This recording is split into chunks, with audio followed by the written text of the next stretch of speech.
बेटा आज हम लोग आइसोमेरिज्म को आगे बढ़ाते हैं और इसमें पढ़ेंगे रिंग चेन आइसोमेरिज्म और टाटोमेरिज्म। आज के लेक्चर में ये दो टॉपिक हम कवर करने की कोशिश करेंगे। तो पहला पार्ट हो गया ring chain isomerism.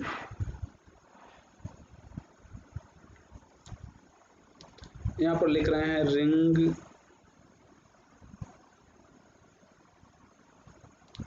Chain isomerism.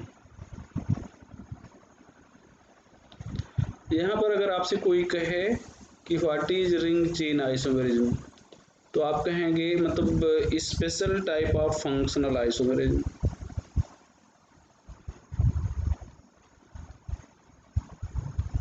अगर आपसे कोई कहे कि रिंग चेन आइसोमेरिज्म को हम लोग रिंग चेन आइसोमेरिज्म नहीं कहना चाहेंगे, तो आप कहेंगे special type of functional isomerism. यहाँ पर arises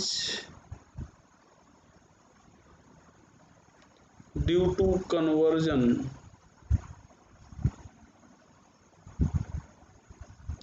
of open chain into cyclic chain।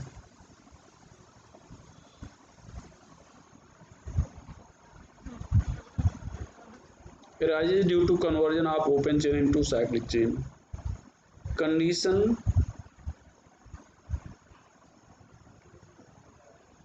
Condition क्या होगी? यहाँ पर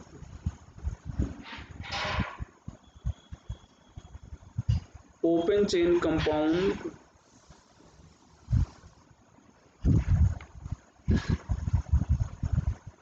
should have at least 3 polyvalent atom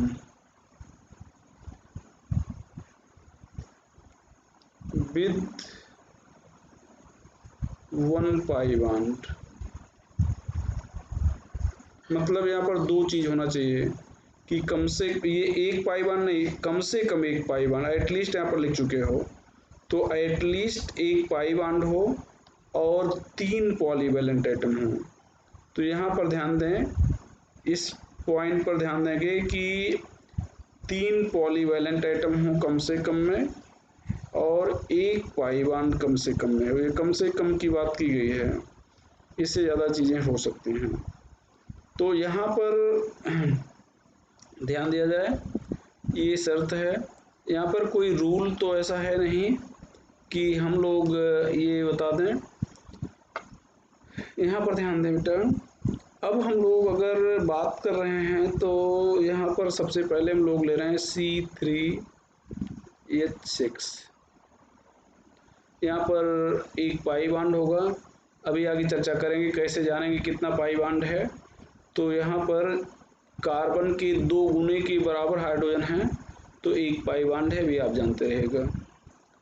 तो यहाँ पर 3 कार्बन की आपने एक चेन बना दिया। कार्बन 4 बांड बनाता है, 2 बनाया हुआ है, तो 2 हाइड्रोजन की कमी पड़ रही है। ये 2 हाइड्रोजन हो गए, ये साइक्लिक चेन है और यहाँ पर ये ओपन चेन हो जाएगा। तो ये ध्यान दो, ओपन चेन बदल गया किस में? साइक्लिक चेन में। ओपन चेन बदल गया भैया साइक्लिक चेन में। अब देखो, एक कार्बन, 2 कार्बन, 3 पॉलीवैलेंट एटम है और एक पाई बांड है। यहाँ पर पहला हो गया। दूसरा यहाँ पर ध्यान दें, C4H8 ले लें, C4H8। तो अब यहाँ पर ध्यान दें, C4H8 पे अगर देखें बेटा, तो यहाँ पर कार्बन की संख्या 4 है। तो ये पहले तो आपने ये 4 कार्बन की ओपन चेन बना दिया। कार्बन का 2 टाइम हाइड्रोजन है, इसका मतलब एक पाई बांड तो होगा।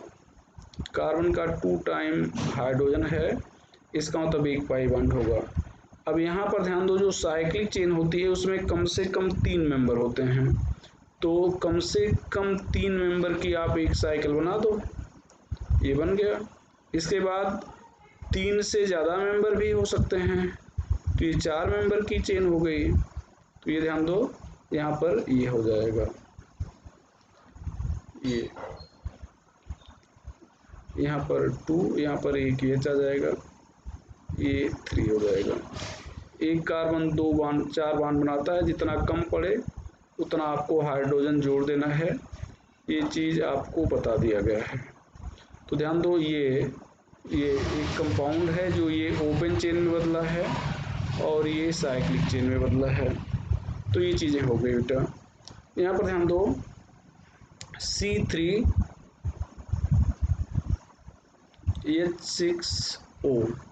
कार्बन का 2 टाइम हाइड्रोजन है, एक पाई बॉन्ड है, एक ऑक्सीजन भी है, तो ये एल्डिहाइड या कीटोन हो सकता है। यहाँ पर ध्यान दो, ये एल्डिहाइड है, एक पाई बॉन्ड है।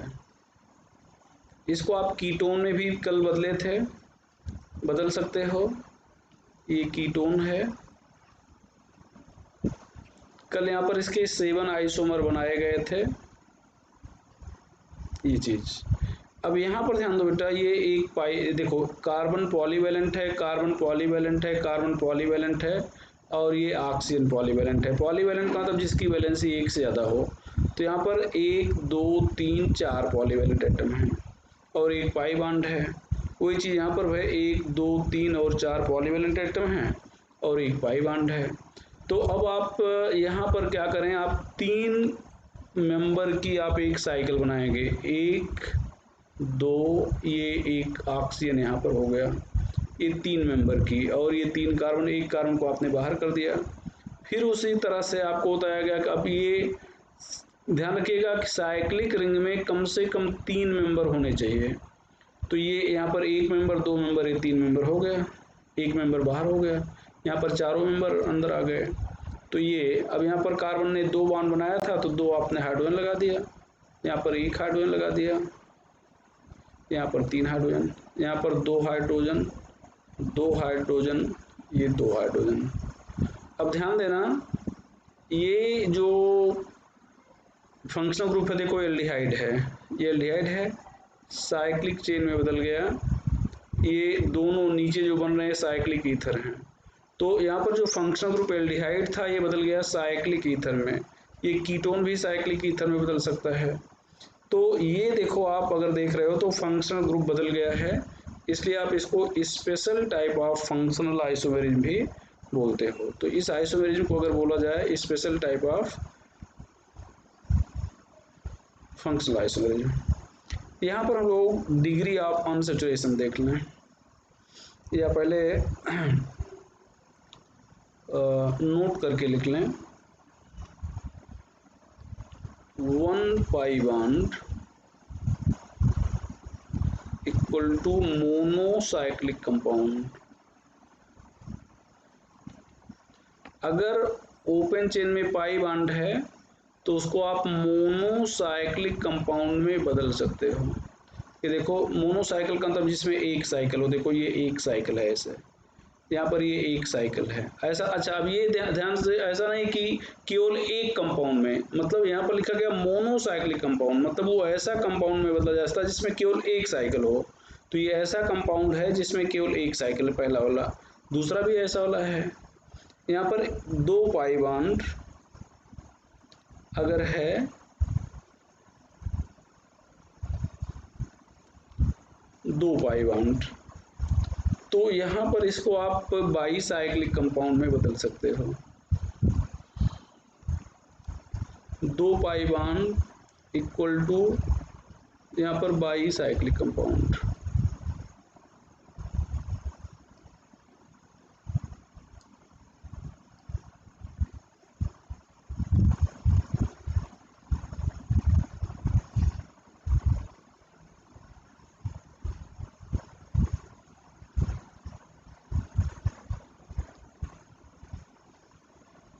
यहाँ पर ध्यान देते,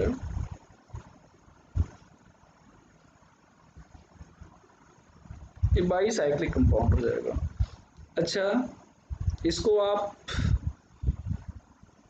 साइकिल विद डबल बॉन्ड बोल सकते हो।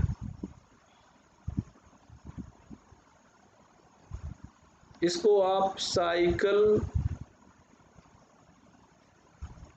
प्लस डबल बॉन्ड बोल सकते हो, साइकिल प्लस डबल बॉन्ड। और इसको आप बोल सकते हो ट्रिपल बॉन्ड।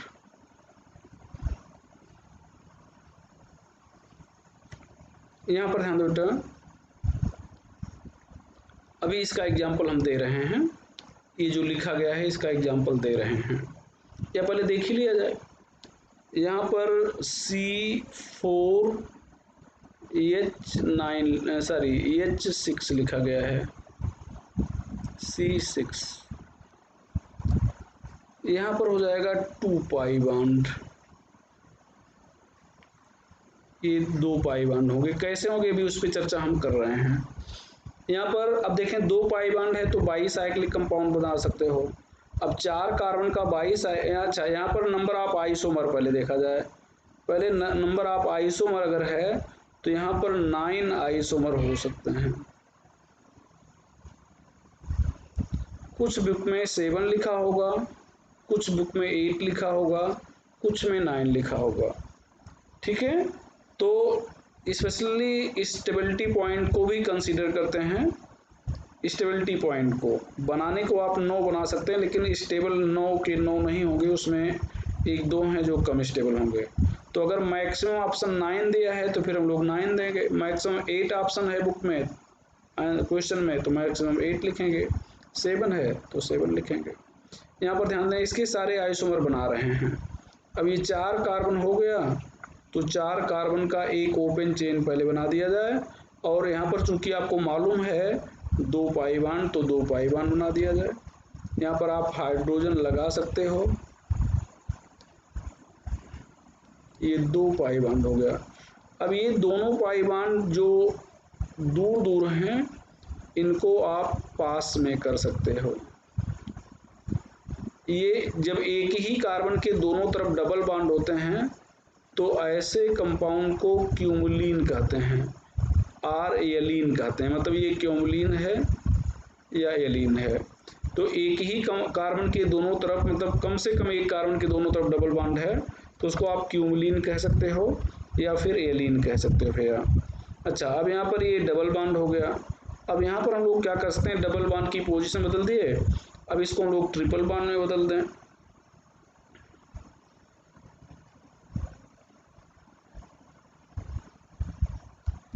ट्रिपल बॉन्ड की पोजीशन बदल दिया जाए,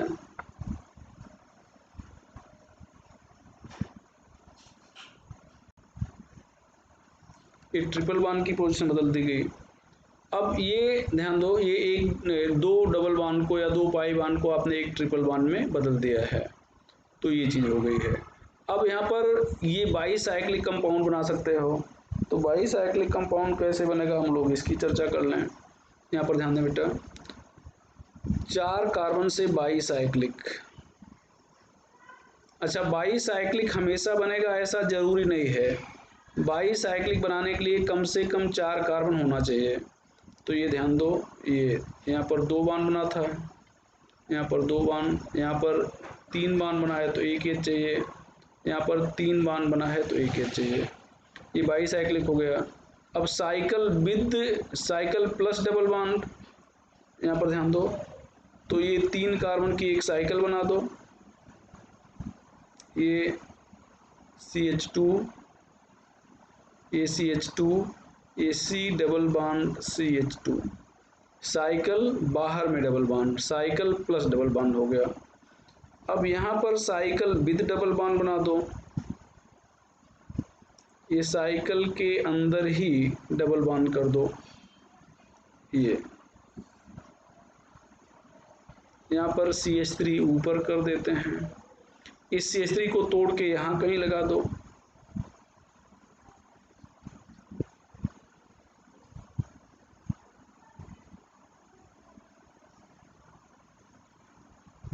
ये ये ये देखो, ये 3 मेंबर की साइकिल है, 3 मेंबर की साइकिल है, 3 मेंबर की साइकिल है। यहाँ पर एक 4 मेंबर की साइकिल बना दें जिसमें डबल बॉन्ड हो, तो ये ध्यान दो, ये 4 मेंबर की साइकिल हो जाएगी जिसमें ये डबल बॉन्ड हो जाएगा। अब वास्तव में ये कंपाउंड और ये कंपाउंड, ये दोनों कंपाउंड लेस स्टेबल होंगे। एक तो 3 मेंबर की रिंग ही लेस स्टेबल होती है, अब उसमें अगर डबल बॉन्ड आ जाए तो स्टेबिलिटी और कम हो जाएगी। तो ये देखो, ये 4 जो ओपन चेन हैं, 2 ये ओपन चेन के और ये 3, ये मोस्टली ये 3 मतलब ये 7 स्टेबल कंपाउंड हैं, लेकिन बनाने को ये 9 बना सकते हैं। तो जैसा ऑप्शन में दिया जाएगा वैसा हम लोग बात करेंगे। यहाँ पर number of double pi bond, number of pi bond के लिए आप हो जाएगा यहाँ पर 2n1 + 2 - n2।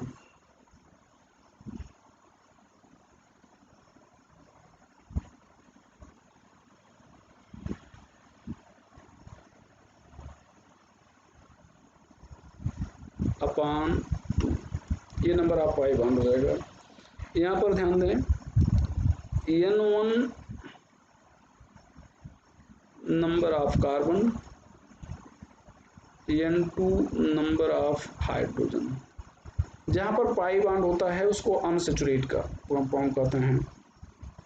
यहाँ पर कंपाउंड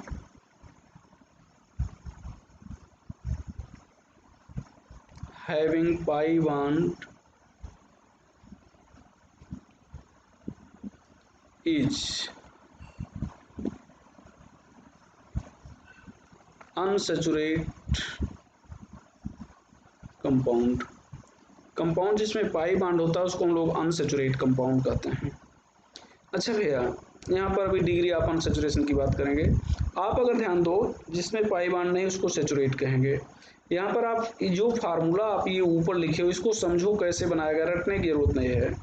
आप यहाँ पर फार्मूला एल्केन सैचुरेटेड कंपाउंड का जब लिखते हो, मतलब जहाँ पर कोई पाई बॉन्ड नहीं है, तो यहाँ पर लिखते हो CnH2n+2, मतलब हाइड्रोजन कितना है ये देखो।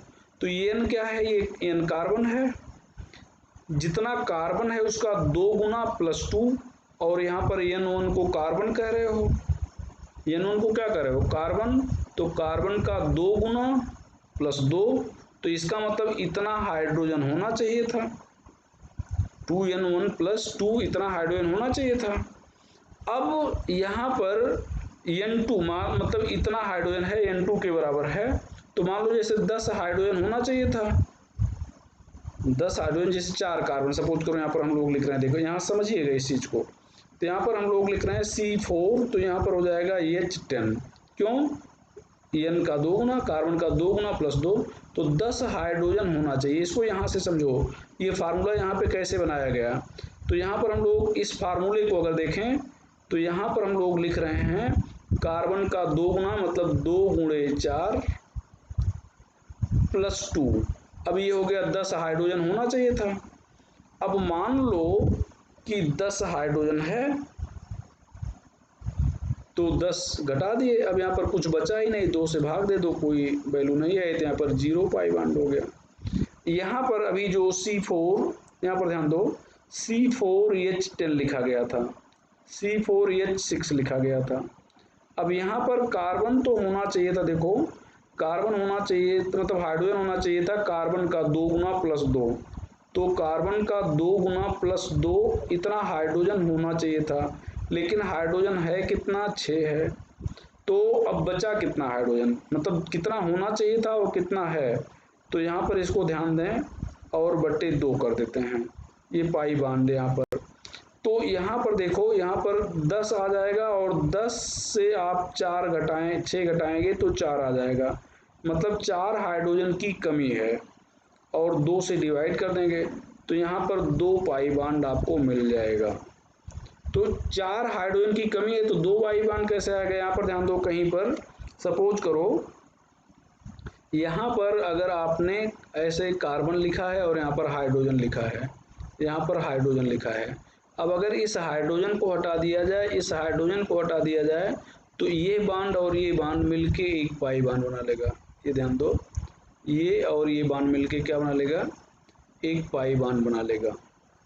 तो अब ध्यान दो, 2 हाइड्रोजन के जाने पर 1 पाई बॉन्ड आएगा, तो 4 के जाने पर कितना आएगा, 2 से डिवाइड कर दिया तो यहाँ पर 2 पाई बॉन्ड आ जाएगा।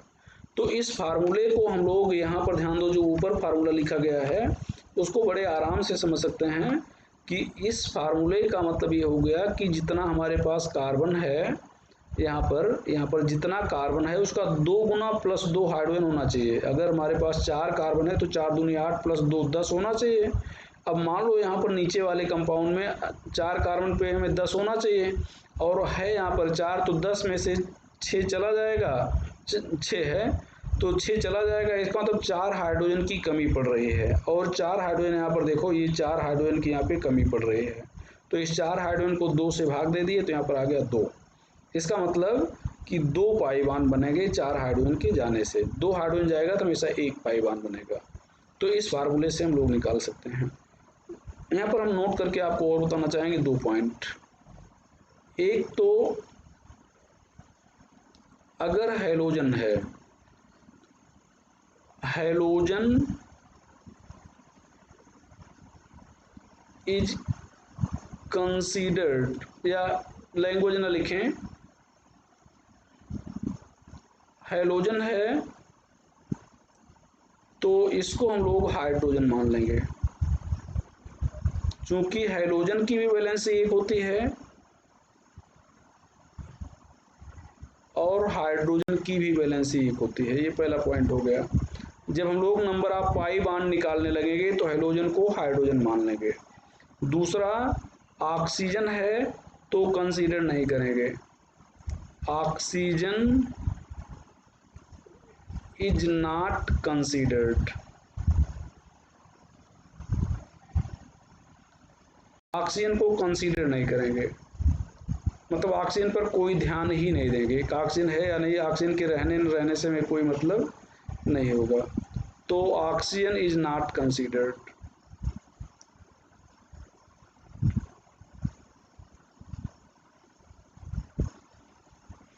और अगर नाइट्रोजन है तो जितना हाइड्रोजन था,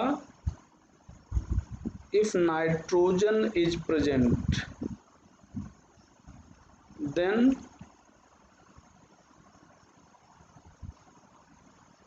one less hydrogen is considered, one less hydrogen is considered, मतलब जितना हाइड्रोजन होगा उसे 1 कम कर देंगे। इस 3 पॉइंट पे आप ध्यान देंगे। और चौथा पॉइंट है डिग्री ऑफ अनसैचुरेशन। अगर कोई कह दे degree of unsaturation,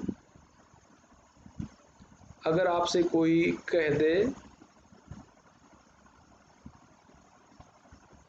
degree of unsaturation, तो degree of unsaturation equal to हो जाएगा नंबर ऑफ पाई बॉन्ड, और पाई बॉन्ड ऊपर निकालना दिखा दिए, और number of cyclic compound, number of pi bond और number of cyclic compound.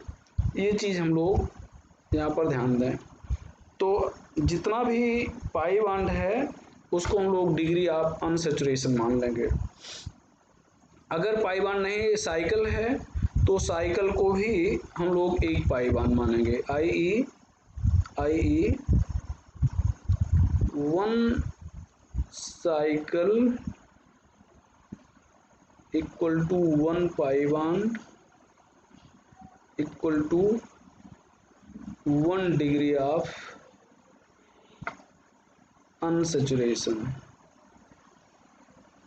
1 degree of unsaturation. यहाँ पर कुछ चीज़ें हम लोग ध्यान दें बेटा, यहाँ पर कुछ चीज़ों को हम लोग ध्यान देंगे। जैसे यहाँ पर ध्यान दो, डिग्री ऑफ अनसैचुरेशन की बात किया जाए,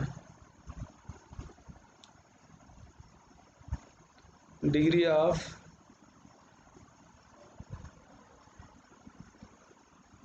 अनसैचुरेशन,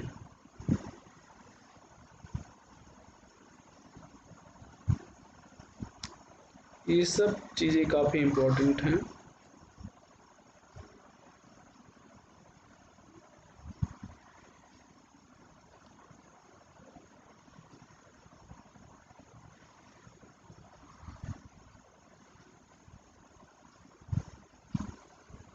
यहाँ पर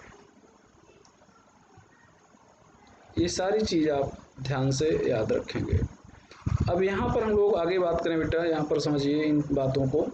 यहाँ पर हम लोग कुछ क्वेश्चन के रूप में देखेंगे।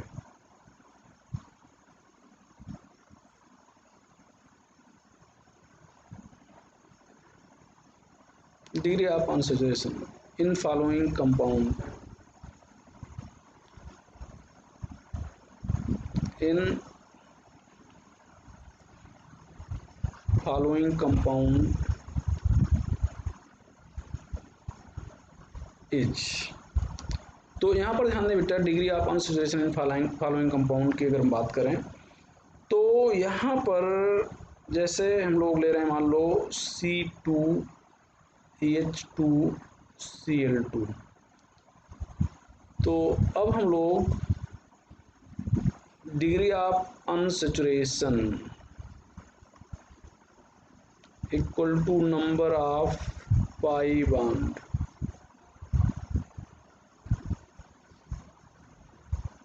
यहाँ पर ध्यान दें।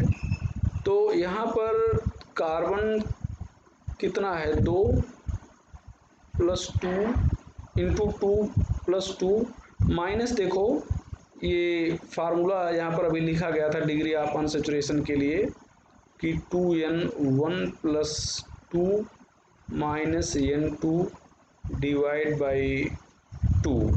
ये डिग्री ऑफ अनसैचुरेशन था या नंबर ऑफ पाई बॉन्ड था, ये पाई बॉन्ड या डिग्री ऑफ अनसैचुरेशन कह सकते हो। अब यहाँ पर कार्बन 2 है तो 2 को 2 से मल्टीप्लाई किया गया जैसे फार्मूले में है, +2 है 2 कर दिया गया, माइनस, अब यहाँ पर -n2 मतलब नंबर ऑफ हाइड्रोजन है, और यहाँ पर हाइड्रोजन तो 2 है लेकिन हैलोजन भी 2 है। तो ये जो 2 हैलोजन है और 2 हाइड्रोजन है, 2 2 मिल के 4 हो जाएंगे, यहाँ पर /2 कर देंगे हम लोग। तो यहाँ पर 2/2 आ जाएगा बराबर 1, मतलब 1 पाई बॉन्ड आ गया। तो डिग्री ऑफ अनसैचुरेशन यहाँ पर 1 हो गया पहले कंपाउंड में। दूसरे कंपाउंड की हम लोग बात करते हैं,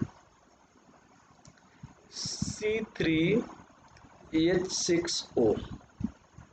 C3H6O, यहाँ पर डिग्री ऑफ अनसैचुरेशन की बात किया जाए तो फार्मूला ऊपर है, पहले पाई बॉन्ड बराबर कितना हो जाएगा, कार्बन जितना है उसको 2 से पहले तो आप मल्टीप्लाई कर दें, +2 और जोड़ दें, तो 2 3 जा 6 + 2 8, और माइनस यहाँ पर आप करेंगे जितने हाइड्रोजन हैं, आपको बताया गया था ऑक्सीजन से कोई मतलब नहीं होगा। तो यहाँ पर क्या हो जाएगा भैया, आप 2/2 लिखोगे, आंसर 1 आ जाएगा, डिग्री ऑफ अनसैचुरेशन 1 आ जाएगा। यहाँ पर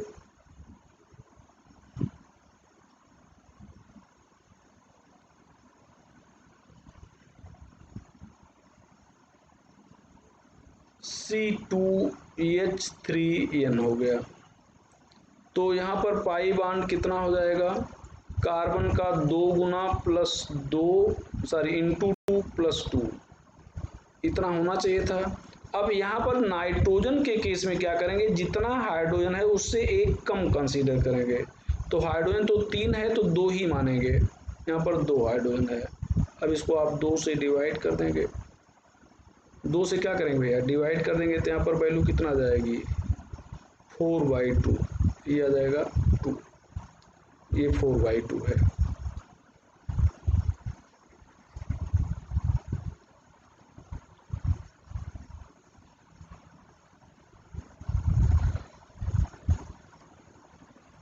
ये 4/2 आ गया।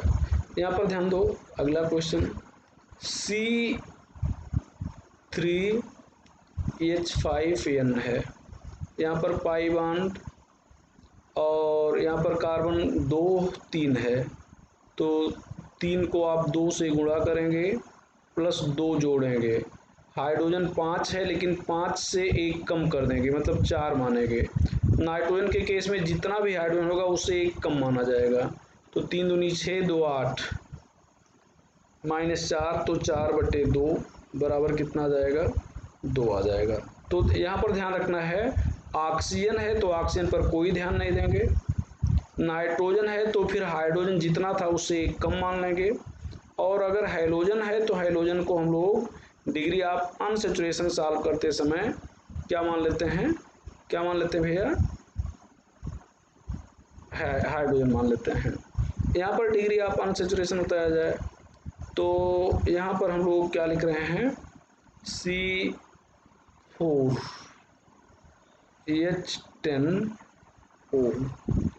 तो यहाँ पर पाई बॉन्ड मतलब डिग्री ऑफ अनसैचुरेशन, तो कार्बन का 2 गुना मतलब 4 प्लस 2 और हाइड्रोजन जितना है उतना घटा देंगे, तो यहाँ पर बटे 2 कर देंगे बराबर 0/2 बराबर 0 आ गया।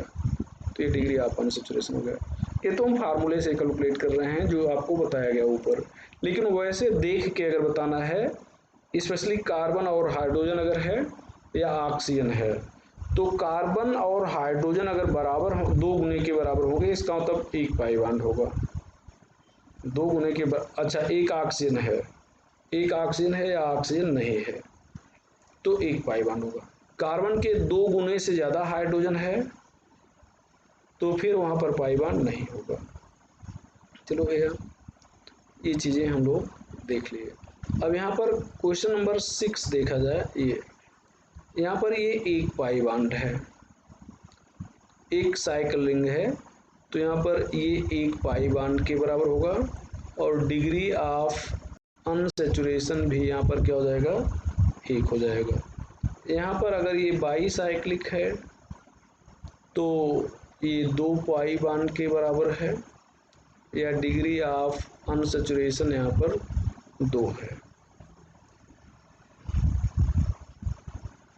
यहाँ पर एक पाई बॉन्ड है और एक साइकिल है, तो डिग्री ऑफ अनसैचुरेशन यहाँ पर 2 है। बेंजीन का डिग्री ऑफ अनसैचुरेशन अगर आपसे कोई पूछे तो यहाँ पर 3 पाई बॉन्ड हैं प्लस एक साइकिल है, तो 3 + 1 दैट इज 4 हो जाएगा। ये नेफ्थलीन है, नेफ्थलीन का अगर कोई डिग्री ऑफ अनसैचुरेशन पूछे तो भैया यहाँ पर 5 पाई बॉन्ड हैं और 2 साइकिल है, तो डिग्री ऑफ अनसैचुरेशन यहाँ पर हो जाएगा 3 पाई बॉन्ड और 2 साइकिल के लिए 7 हो जाएगा। तो ये डिग्री ऑफ अनसैचुरेशन यहाँ पर बताया गया है, डिग्री ऑफ अनसैचुरेशन DOU का मतलब डिग्री ऑफ अनसैचुरेशन है, तो ये इक्वल टू है नंबर ऑफ पाई बॉन्ड के। तो डिग्री ऑफ अनसैचुरेशन अगर कहीं पर बताना है तो ये पाई बॉन्ड के बराबर है या 1 साइकिल के बराबर है। 1 साइकिल अगर है तो उसको 1 पाई बॉन्ड मानेंगे, और साइकिल के लिए भी डिग्री ऑफ अनसैचुरेशन हम लोग हमेशा 1 मानते हैं। तो ये डिग्री ऑफ अनसैचुरेशन चर्चा हो गई, और रिंग चेन आइसोमेरिज्म पे चर्चा हो गई। यहाँ पर अब हम लोग नोट करके number of isomer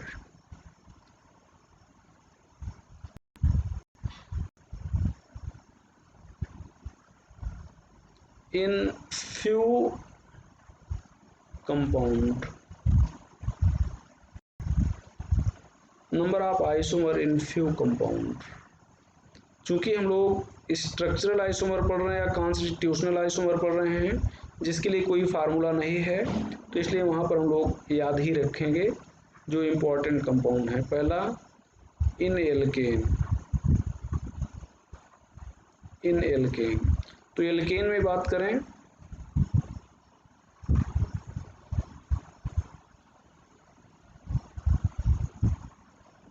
C4H10, C5H12, C6H14, C7H16,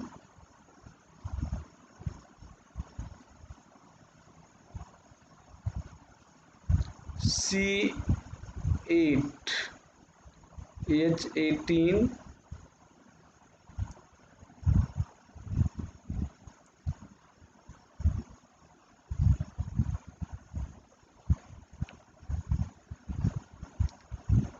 C9H20 C10H22। यहाँ पर दो आइसोमर 3, 5, यहाँ पर 9, यहाँ पर 18, यहाँ पर 35 और यहाँ पर 75। ये कम से कम आप 7 तक याद रखेंगे। इन एल्कीन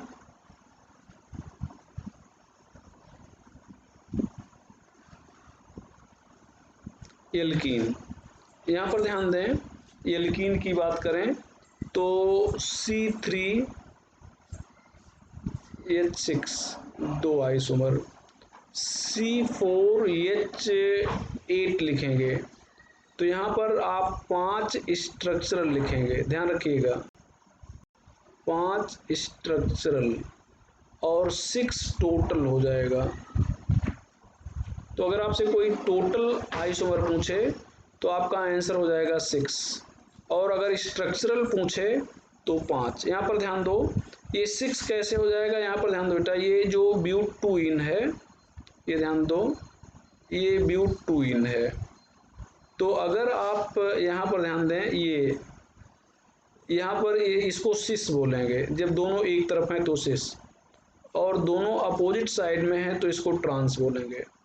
तो ये जो सिस और ट्रांस आइसोमर है, ये सिस ट्रांस, इसको स्ट्रक्चरल काउंट करते समय एक काउंट करेंगे, मतलब ब्यूटूइन मानेंगे, केवल ब्यूटूइन, ए बी ब्यूटूइन मानेंगे। लेकिन जब टोटल काउंट करेंगे तो ज्योमेट्रिकल में ये दो माने जाएंगे, सिस और ट्रांस, तो वही एक यहाँ पर एक्स्ट्रा में बढ़ जा रहा है, ये चीज हो जाएगा। एल्काइन में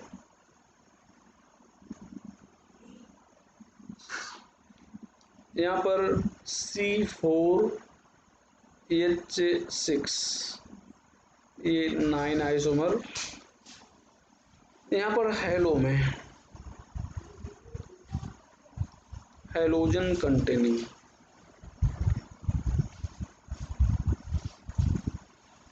में, यहाँ पर भैया C4H9Vr या कोई भी हेलोजन ले लो, ये 4 आइसोमर,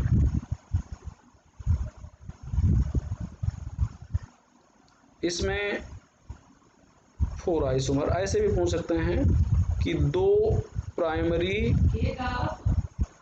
RX, एक सेकेंडरी RX और एक टर्सरी RX हो जाएगा, ये हो जाएगा। यहाँ पर भैया C2H2Cl2 में यहाँ पर टोटल 3,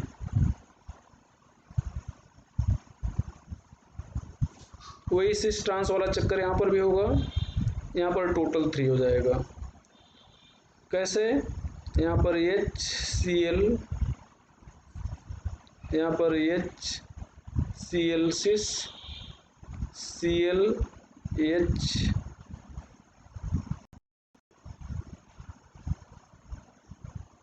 HCl, यहाँ पर CH2 CCl2, ये 3 हो जाएगा। C5H11Br या हेलोजन में ये टोटल 8 आइसोमर, इसमें 4 प्राइमरी RX, 3 सेकेंडरी RX, एक टर्सरी RX हो जाएगा, ये हो जाएगा भैया। एल्कोहल की बात किया जाए, अब हम लोग एल्कोहल पे पहुंच रहे हैं। C4H10O, ये 7 आइसोमर,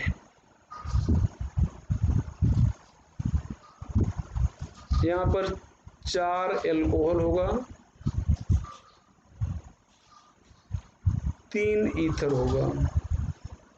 इस 4 एल्कोहल में भी पूछा जा सकता है कि 2 प्राइमरी एल्कोहल, एक सेकेंडरी अल्कोहल, एक टर्सरी अल्कोहल।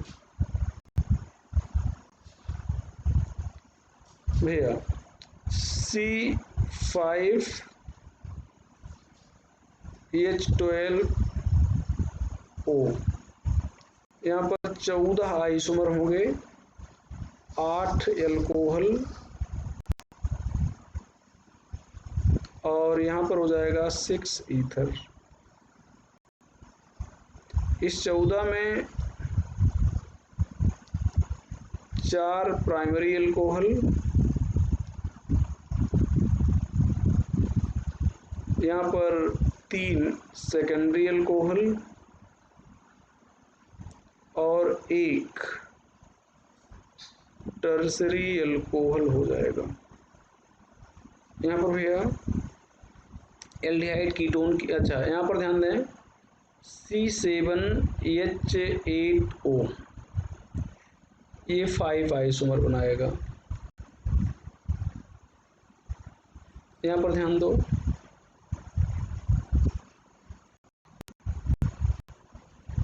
CH2OH, कार्बन की संख्या 6 या उससे ज़्यादा है और हाइड्रोजन लगभग समान है, इसका मतलब ये जो है एरोमेटिक होगा। ध्यान रखिएगा क्या बोला गया, कार्बन की संख्या 6 या उससे ज़्यादा है, हाइड्रोजन उसके लगभग समान है, तो फिर समझ लेना कि जो कंपाउंड होगा वो एरोमेटिक। ये क्वेश्चन बना हुआ है जो आपके सामने लिखा जा रहा है, उसमें ये पूछा गया है कि C5H7H8O कितने फिनालिक आइसोमर शो करेंगे, तो ये 3 फिनालिक आइसोमर हैं, ये ध्यान रखिएगा। अब हमने 5 बता दिया तो इसका मतलब ये नहीं कि आप कुछ भी पूछे आपका आंसर 5 ही होगा, ये 3 फिनालिक, मतलब जो फिनाल के रूप में हो, तो आपको किया जाता है, पढ़ाया जो गया है आप वही रटे हो, और कुछ भी थोड़ा सा बदल दिया तो आपको लगेगा कि अब हमने पढ़ा तो था और आप आंसर गलत कर बैठते हो। यहाँ पर भैया C3 एल्डिहाइड कीटोन, अभी तीसरी बार इसकी संख्या लिखने जा रहे हैं, 7 आइसोमर। यहाँ पर एसिड है C2H4O2, यहाँ पर 3 आइसोमर। यमीन लिखते हैं अगर यमीन में, तो यहाँ पर ये यमीन की चर्चा करें भैया, तो C4H11N, 8 आइसोमर। यहाँ पर 4 प्राइमरी एमीन,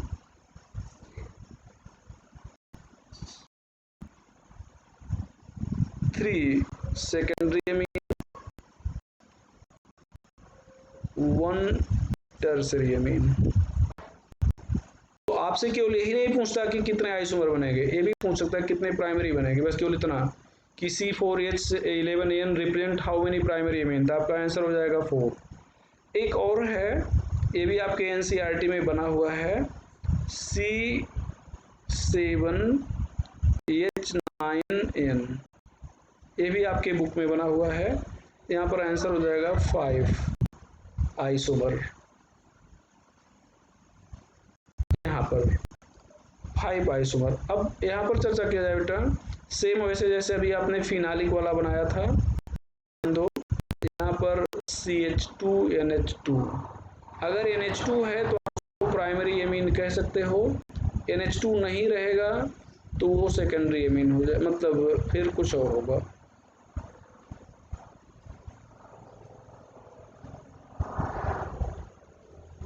यहाँ पर ये 5 आइसोमर हो गए।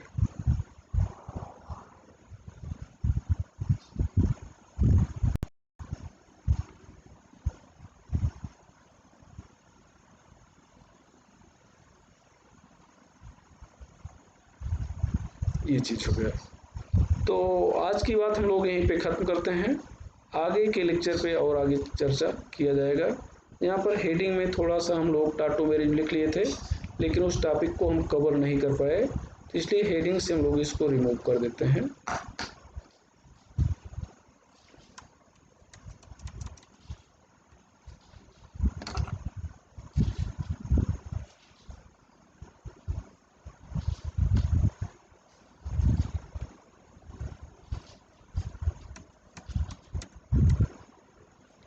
तो आज अपनी बात यहीं पे ख़त्म करते हैं।